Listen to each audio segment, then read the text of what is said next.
Hello বন্ধুরা, virtual অ্যাপের পক্ষ থেকে জানাই স্বাগতম। আজকে আপনাদের সামনে একটা ভিডিও নিয়ে আসলাম, খুব স্যাড একটা ভিডিও। ভিডিওটা কি জানেন?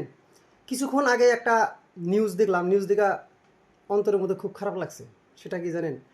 আসামের কণ্ঠশিল্পী, সবচেয়ে বড় কণ্ঠশিল্পী জুবিন গার্গ, মানে জুবিনদা, উনি শেষ নিঃশ্বাস ত্যাগ করছে, এই মায়ের পৃথিবী থেকে চলে গেল গা। বুঝছেন? শুই না সেই খারাপ লাগলো। তো ভাবলাম যে এই জিনিসটা আপনাদের সাথে একটু শেয়ার করি। নর্থ ইস্ট ফেস্টিভ্যালের একটা সিঙ্গাপুরে একটা প্রোগ্রাম হয়েছিল, ওইখানে গেছিল জুবিনদা, যা স্কুবা ডাইভিং করে সাগরের মধ্যে পড়ে যায় উনি খুব গুরুতরভাবে আহত হয়। তারপরে তাকে আইসিইউতে নিয়ে যাওয়া হয়।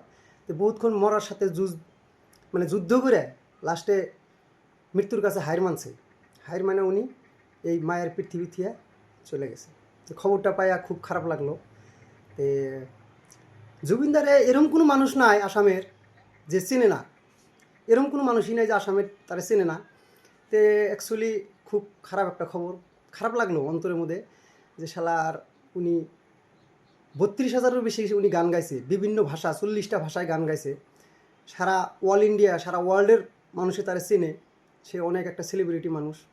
তো সে যে এরকম মানে অ্যাক্সিডেন্টলি হঠাৎ করে এরকম একটা অচানকভাবে মারা যাব, এটা আসলে আমার ভাবনার বাইরে। অ্যাকচুয়ালি বহুত খারাপ লাগলো শুনে, খুব স্যাড খবর।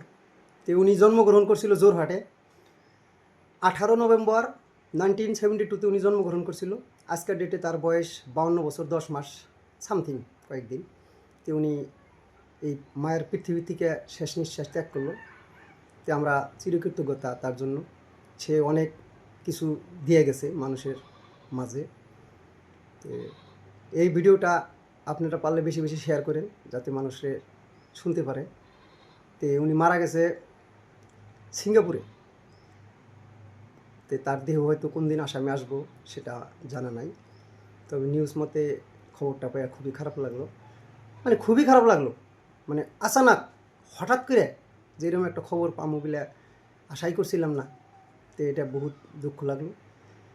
তো জমিনদার তারে সে যেন স্বর্গবাসী হয়, এই কামনা করে আজকের ভিডিওটা আমি সমাপ্ত করলাম।